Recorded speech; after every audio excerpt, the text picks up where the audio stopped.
الشمار كفوني كم جرتني كبجمتوتا في جالتمتوتا تشاينا لا يانتو أصلا جرجلت أرقمتن نجانكو بكرتة سناكا كابسنين جتشون جالتا بقى جراتني بقى يونا إيقدن إسنين جتشا إيقا كهرالي قافي إسنا قافتن نما كامي فيو قافي نما تكون نما كامي فيو نفايا لجدي قابلت سنين فيه فيديو كان لايك شير قوشون دقاتنا وروني تشاينا لكينيا فاراوة تاتنمو سبسكرايبي قودا برمسا قويا نصرت دربو هردو فايشون قابل ما نفير راكوتي إيجا كافول لك يلي وقاس نتفو باتي إيجا قلبي كيسان نعم بسا أمالي شاوري دابي سنان نفي إتو فيديو كانوا جيشارة غرو أمالي باية غم تشوفو لك يرى مولاتو يتشو الكان أمالي نهارو ديجرا كان فول لك يسرتيو إفول لي باتي تشو دادران كوكول فاتنان دبادا باية اللي كان نما كورفو متي سيري سيدا هاتا وقت مصنو يتشو فامالي إسنين جدا غافي keessattuu waa'ee maallaqaan ka wal qabatee an ofii kooti irraa hin ka'ee waan hundaa dubbachuu danda'a.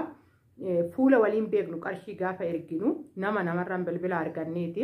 Haga qarshiin keenya achirratti galee miiseejiin yookaan maatii keenya galee yookaan immoo waraqaan ittiin gale nu ergamutti boqonnaa hin qabnu jechuudha. Kanaaf obboleettiin gaafii tokko na gaafattee turte. Gaafii ishii tan deebisaa gamanumaan immoo ijoolleen gaafii adda addaa waa'ee baankiitiin wal qabatee warra gaafattan jirtanii akkasuma immoo Joordan illee doolaaraan nu kaffala warri jettan jirtanii waaw jedhee jira baay'ee nama gammachiisa. Egaa ka Joordanii fi Libneen sanyii tokkodha. Kanaaf namatti tola doolaara nama kaffalamuun namoonni doolaara fayyadaman doolaarri badee hin badu biyyuma kamuu waggaa deemte doolaarri baay'ee tokko shaggaadha natti tola biyyuma kamuu doolaara ta'ee jechuudha. Baay'een isin gammade warri Joordan hojjettanis nageenyas waaqayyo immoo isiniif haa kennu waan isiniif haa laaffisuun jecha. Akkasuma immoo ijoolleen baankiidhaan ijoollee keenya ni qoxxoomnaa garuu immoo waraqaa nu gaafatanii warri jettan jirtu waraqaa gandaa nu gaafata warri jettu waraqaa ragaa gandaa osoo hin ta'in kan amantaatillee ni ta'a jechuudha. Warroonni amma fakkeenyaaf isin amantaa tokko keessa garaattan lideet kaardii jedhamutu jira jechuudha. Lideet kaardii sanii amantaan isinii baasuu ni danda'a. Warroonni karaa amantaa itti qabamtanii jiraatanillee akka amantaa keessatti baafachuu ni dandeessanii fakkeenyaaf nama amantaa tokkootidha. Amantaa koo keessa baasuu daa'ima kootii nan danda'a jechuudha. Akkasitti warra amantaatti qabamtanii jiraatan waldaadhaaf illee baaftanii mana baankii geeffachuu ni dandeessan. Egaa ka umuriin wanni daangaa qabasiniin jedheetoo jira viidiyoo guyyaa kaleessaa hojjette gubbaarratti jechuudha.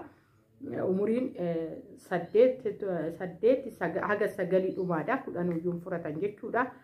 Kanaafuu warroonni akkasii baasuuf hin dandeessanii haamlee ijoollee keessaniitiif illee baay'ee gaariidha. Manni baankiillee akkasuma jedha. Kun baay'ee tokko gaariidha jechuudha ijoolleedhaaf. Gaafa ijoollee keenya waan akkasii goonu abdiillee fuudha yeroo kana keessa baratanii waggaa xumuranillee akkasuma immoo keessattuu shamarran dhugaan isin jira shamarran waggaa xiyyeeffanne ijoollee shamarran qabnu. Yeroo baay'ee takka bunaan takka bahaniitoo maal haga qaansiraa hojjetan duratti ijoolleen amma hoodaa ijoolleen waggaa 15 bakka adda addaa itti piroojeektii adda addaa waan hojii humnaa hojjetamu bobba'anii duuba isaanii osoo waajjiraate ta'ee akkanatti abdii fuudhanii yeroo barumsa barachuu qaban yeroo laayivii ofii dabarsuu qabanitti humna ofii kennaniitoo dhugaa eengadda faayechuudha. Soorii maal godhi yaada kana keessaa baatillee naan hin jedhinaati. Magaalaa Hawaash deemee tanaan makiinaa keessa jirra ijoollee shamarranii biyyaas waggaa 14-15 waggaa ta'anii jechuudha. Timaatimii madaabara tokko dugda ofiitti baatanii kan deeman. Egaa ka har'a yookaan biddeen guyyaatiif ijoolleen kun borummoo jireenya mataa ofii jiraachuu dadhaban jechuudha. Arraan humna ofii fixatanii to'i. Kanaafuu warri ijoollee qabnu haala kanaan qoxxoomnee fi boru ijoolleen keenya abdii fuudhanii barumsallee yoo barannee hodhamne qarshii maatiin keenya nu qoxxoomee hin hojjennedhanii akkasumas immoo biyya harabaa kana deemuun illee hafaa deema jechuudha. Kanarratti ijoollee keenya irratti illee fokusii haagoon of bichaa miti isiniin jechuufani itti aansuudhaan obboleettiitti jettan darba yaada koo hin daganne isiniin jechuun jaaladha. Egaa ka obboleettiin koo maal jettee ani baankii akkaawuntiidhaan qaba garuu buukiin kiyya na jalaa badee qarshii achirratti hoggaan galche rakkoo qabaayi jetteetoo jirti achirratti hoggaan qoxxoobadha jetteetoo jirti. Egaa inni guddaan baankii ati buukiin badee abbaan feellee fudhate buukii wanni isa fayyadu tokko hin jiru jechuudha.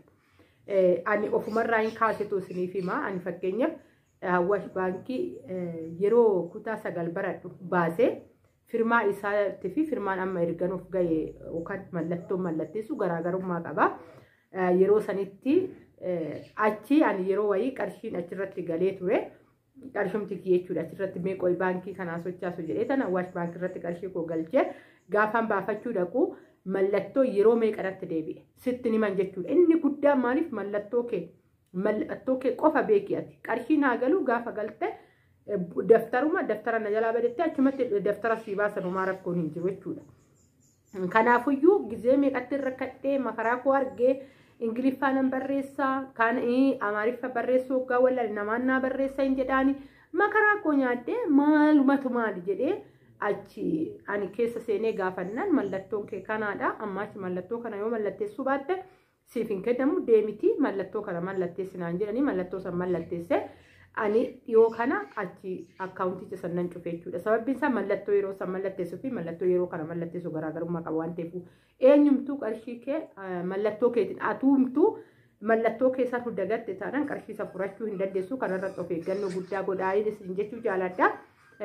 Kan qarshiin na jalaa maal ta'ina jettee sodaatte jechuudha. Humtuu si jalaan ta'u maalinni bilaak maarkeettiidhaan ergita waan ta'eef bilaak maarkeetti gaafa ergitu qarshiin kee dhuguma achi ga'eef achi ga'uu baatee daftara keetii irratti beekta jechuudha. Isa sirratti xiyyeeffannoo godhi malee waan kara biraa baankii keessa seenee homaan ta'u kompiitarra ta'a ati qirincaafi feete deemtee gaafa galte daftara baafattee daftara kee irratti garagalchuu hin dandeessa. Inni rakkoon qabu mallattoo keetii fi isa yeroo san ittiin baafatte bilbila yeroo sanii waan akkasii si gaafatu jechuudha. Kanuma kanarratti of eeggannoo godhi. Garuu namni gizee kana ani namaallee jedhee yaadu keessattuu buukiin na jalaa bade gaafa itti feekii adda addaatiin sirratti hojjechuu hin danda'anii kanarratti nama rabbii ofii sodaatu nama muraasa kanarratti of eeggannoo godhan siin jechuu jaaladha obboleetti waa'ee buukiin na jalaa badee jettee siin jedha. Itti aansuudhaan immooyyuu qarshii harkatti qabadhee galee yookaan sharafadhee baankitti baay'ee galchuun rakkoo qabaayii jettee turte obboleettiin tokko galchuun rakkoo tokkoyyuu hin qabu. Baasurrattidha jechuudha kan kuma 50 ol gaafa baastuyyuu kan mattaawaqaa si gaafatan malee kanaa gadi gaafa baaste mallattoo eenyummaa keetituyyuu sin gaafatan jechuudha. Qarshii xiqqaa gaafa baaftu gaafa galchitu immoo already hin galchita homaa tokko rakkoon hin jiru jechuudha. Galchuu hin dandeessaati. Galchuurratti waan tokko rakkoon sitti mudatu baasurratti kan fokusii godhan baay'inaan baankii feeyyuu fokusii irratti kan godhuu danda'u gaafa galchituudha. Egaa ka engadda viidiyoo hojjedheetu jira. Birrii kana gaafa zarazzartu ijoolleen baay'een keessanillee dhuftanii na gaafattanii biiroo dhaqnee zarazzarannee wanni jettan jirtanii baay'inaan biirootti tole jedhan maaliif seeraan ala waan ta'eef biiroo isaanii namni akka baruun barbaadanii baay'inaan mana barataniiti miti warroonni bilaak maarkeettii hojjetanii ofii warroota suuqii daldalanidha jechuudha. Suuqii meeshaalee adda addaa warroota hojjetanidha. Warra san namatti dhiyaatutu beeka malee callisanii suuqii ofiituyyuu sin barsiisan jechuudha. Roormaanii namni hoggaa laalu seerichi hoggaa laalu warruma meeshaalee ofii hojjetatudha jechuudha. Hojii ofii suuqii banee taa'ee hojjetatudha jechuudha. Warri kana dalagu kanarratti tarii abbaan sun abbaa suuqii ta'ee abbaa suuqii ta'uu baatee sirriitti adda baafattanii warri achi dhaqnee zarazzaranna jettanillee jechuudha. Isa beekuun dirqama keessan isin jechuufan jaaladha. Warroonni immoo makiinaa keessatti walitti kennan akkuma tanaan dura dubbadheessanii isarratti sirriitti xiyyeeffannoo godhaa baay'ee of eeggannoo godhaa nama beektan namni sun isin jalaa illee qarshii feekii gizee ta'e isinii qabamuu danda'u ta'uu qaban isin jechuu jaaladha. Ijoolleen mana suuqii deemna jettan isin jechuufan nuyi bilaak maarkeettii jedhanii taabbeellaa laxafataniiti miti kan ta'aniitu hojjetan. Fakkeenyaaf Adaamaa keessanii jiru. Finfinnee iddoo adda addaatti argachuu dandeessanii egaa kan magaalaa Oromiyaa bakka adda addaatti argachuu ni dandeessu. Garuu hojii mataa isaanii hojjechaa kun hojii dabalataa ta'e jedhu akka kun mana warqii hoggaa deemtanii maal godhu biyya keessatti gibira malee ala taa'ee warri bitu ni jira jechuudha.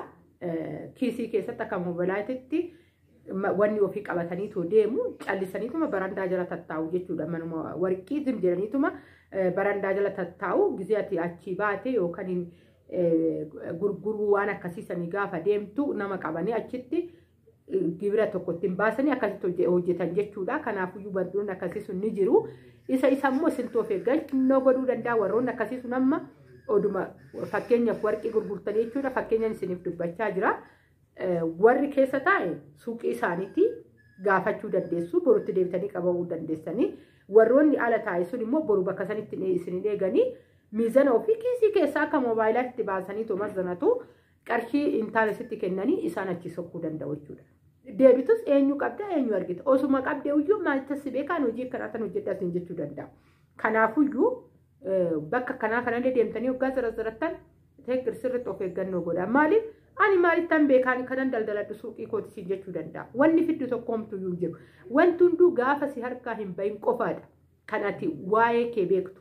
Gaafa si harkaa bahee garuu gatii si gaafata. Kanarratti sirriitti of eeggannoo godhaa sin jechuun jaaladha. Viidiyoo ko guyyaa irraa kana fakkaataa aga viidiyoo biraa ta'e walitti deebi'ee bakka nagaa naa ta'a. Odoon kana hin jedhin hin dura obboleewwan nuyi garuu baga yaada nuuf qooddee nuyi dhala baankii barbaanne warri ittanillee jirtanii eeyyanii keessattuyyuu obboleewwan keenya musliimaa shariyaan hin dhorka waan ta'eef eeyyen sirriidha. Ni jira baankiin bilisa ta'ee achuma baankii Oromiyaattis hoggaa deemtan Itoophiyaas hoggaa deemtan Awwaashis hoggaa deemtan bilisa kan jedhu ni jira. Wanni barreeffameera achitti deemtanii zarachuu dandeessu achii baafattu waan qarshii keessattuu ta'a bilisa ani gaafa sanii hoggaan hojjedhu warroonni dhala barbaadan jedheetan adda baasee hojjedhan isiniin jechuu jaaladha. Tolcheetan beeka waan ta'eef maaliif hawaasa koo jidduuttan guddadhee akkaataa hawaasa kootii nan beeka. Isiniin jechuun jaaladha. Egaa ka viidiyoon koo guyyaa har'aa kana fakkaataa baay'een isin jaaladha baay'een isin kabaja. Isinis jaalattanii viidiyoo kana haga dhumaa kan na dhaggeeffatanii kan na laaltanii hedduu tokko galatoomaa isiniin jecha haga viidiyoo biraa ta'e walitti deebinutti bakka itti nagaan